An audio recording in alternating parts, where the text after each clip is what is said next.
చూస్తున్నావా? నీకు ఇది ఒక డర్టీ హ్యాండ్ లాగా అనిపించవచ్చు, నేను ఒక ఫెయిల్యూర్ లాగా కనిపించవచ్చు. కానీ నాకు తెలిసింది ఒక్క క్వశ్చన్ చెప్తాను, క్విక్గా చెప్తాను, అది కూడా విను. నువ్వు ఏం చేస్తున్నది కాదు, నీకు ఎంత టెన్షన్ ఉన్నదని కాదు. ప్రకృతి will heal, nature will heal anything. నేను దాన్ని గట్టిగా బిలీవ్ చేస్తా. ఎందుకని చెప్తున్నా అంటావా?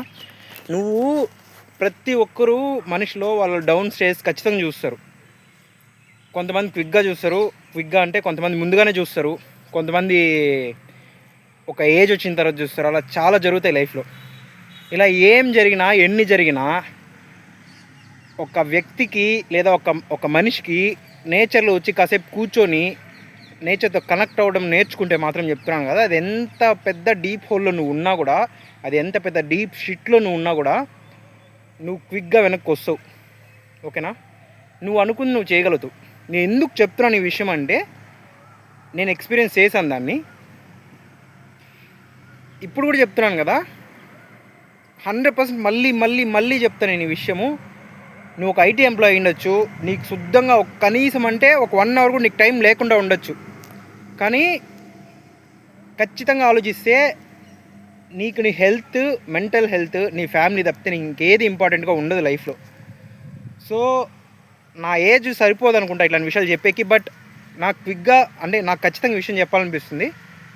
ట్రై చేయండి.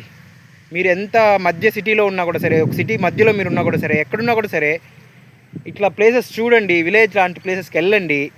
చెప్పులు లేకుండా ఒట్టి కాళ్ళతో మట్టిలో నడవండి. ఓకేనా?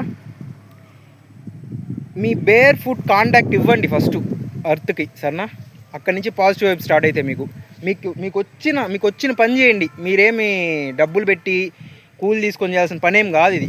జస్ట్ రండి, మీ వల్ల అయిన పనులు, లేదా జస్ట్ వచ్చి వాక్ చేయండి. బేర్ ఫుట్తో మట్టిలో కొద్దిసేపు వాక్ చేయండి, బురదలో నడవండి. Get dirty. That's what my point is. అప్పుడే మీ మైండ్ కొద్దిగా క్లియర్ అవుతుంది. నేను చెప్తున్నాను కదా, ఎవ్రీ స్టెప్కి మీరు కనెక్ట్ అవుతారు అర్త్తో, నేచర్తో కనెక్ట్ అవుతారు. కనెక్ట్ అయిన ప్రతిసారి మీ సోల్ అనేది కొద్దిగా ప్యూరిఫై అవుతుంది. ఒక్కసారి ట్రై చేయండి, you'll never forget it.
So ఇట్లా టోటల్గా అనుకోకుండా ఈరోజు వేరే వాళ్ళకి సద్ద ఆల్రెడీ చల్లేసి ఇదేలాగా రొటేటర్ కొట్టి వాళ్ళకి సద్ద జల్లేసారనమాట. జల్లేసిన తర్వాత మళ్ళీ తిరిగి ఒకసారి రొటేటర్ కొడితే ఆ చల్లిన సద్ద అంతా లోపలికి వెళ్ళి బాగా నెక్స్ట్ టైం వాన పడిందన్న లేదా ఈ చెమ్మకే మొలకెత్తిపోతుంది అనమాట. సో యాక్చువల్గా ఇప్పుడు అందరూ సద్ద చల్లుతున్నారు. వస్తున్నా ఒక సెకండ్. సద్ద చల్లుతున్నారు. అదే టైంలో మాకు తెలిసిన ఉంటే వాళ్ళని అడిగి ట్రాక్టర్ని తీసుకొని రొటేటర్ కొట్టిస్తున్నాము. ఆల్మోస్ట్ అయిపోతుంది ఇది కూడా. ఇది అయిపోతేనే టైం చూసుకొని బోధి లాగేసుకొని నాటేసుకోవడం అంతే.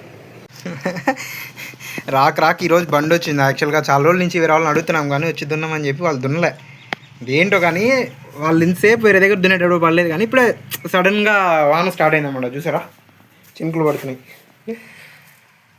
మనం అసలు ప్రెడిక్టే చేయలేము నేచర్ ఎట్లుంటుంది ఏంటి అనేసి. ఇప్పుడు ఒక రకంగా ఉంటుంది అంటే ఎగ్జాక్ట్గా ఇంకొక 1 minute కంటే చేంజ్ అయిపోతుంది క్లైమేట్.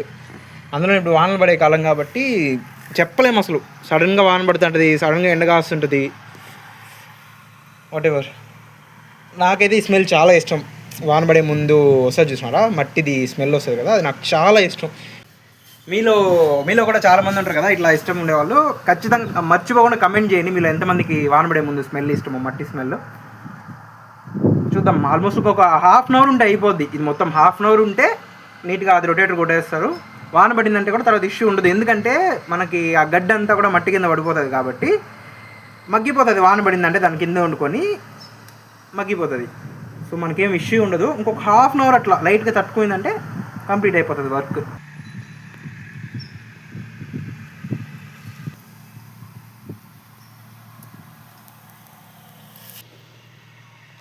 చూసారా అక్కడ దున్నుతుంది ట్రాక్టర్.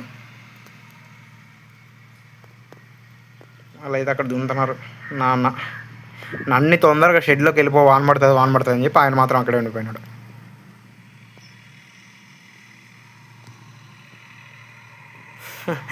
నాన్నకి నేను చెప్తున్నాను కదా, నాన్న భయపడ్డం నేను ఇంతవరకు చాలా తక్కువ చూసింది. మా నాన్న భయపడ్డం. మా నాన్నే అంటే వాళ్ళు ఒక 4 years 5 years ఉండగానే వాళ్ళ పేరెంట్స్ చనిపోయారు అనమాట. వాళ్ళ అమ్మ చనిపోయింది, తర్వాత కొద్ది రోజుల తర్వాత వాళ్ళ నాన్న చనిపోయారు.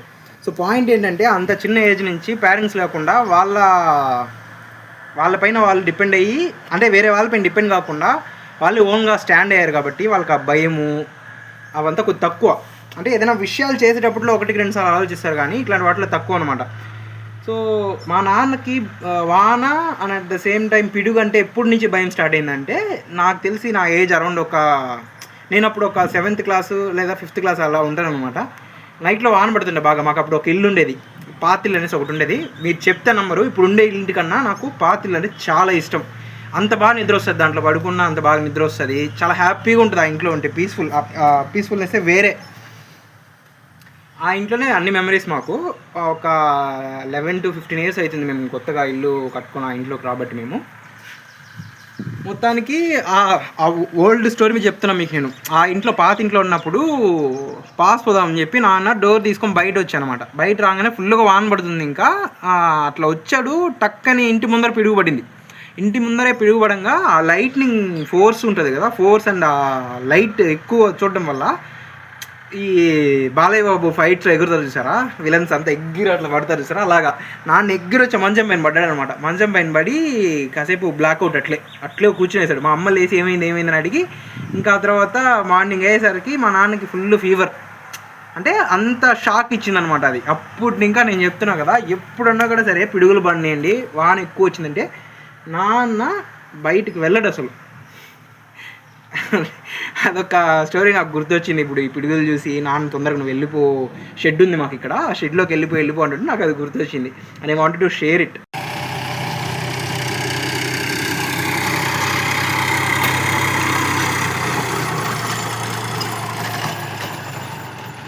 హాఫ్ అన్ అవర్ అయిందా నాన్న వచ్చే? హాఫ్ అన్ అవర్ అయిందా? ఆల్మోస్ట్ ఒక హాఫ్ అన్ అవర్. అది మొత్తం కొట్టేశారు. దీంట్లో ఇంకొక రో ఉంది. బిఫోర్ అండ్ ఆఫ్టర్ మీకు వీడియో చూస్తే క్లియర్గా అర్థమవుతుంది.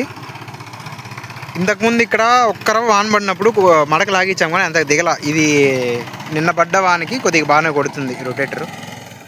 అయిపోయింది ఆల్మోస్ట్ వర్క్, ఇక్కడ వరకు అయిపోయింది. కరెక్ట్గా ఒక 2 to 3 days లోపల నాన్న నర్సరీకి వెళ్తారు. నర్సరీకి వెళ్తే కంప్లీట్గా ఒక ఐడియా వస్తుంది నాన్నకు. ఫస్ట్ ఆడికి వెళ్ళి వచ్చేయంగానే నెక్స్ట్ కాలేసి డైరెక్ట్గా ఇక్కడికి వచ్చి దేవుడికి మొక్కున్నాము, మన ప్రయత్నం మనం చేస్తాము.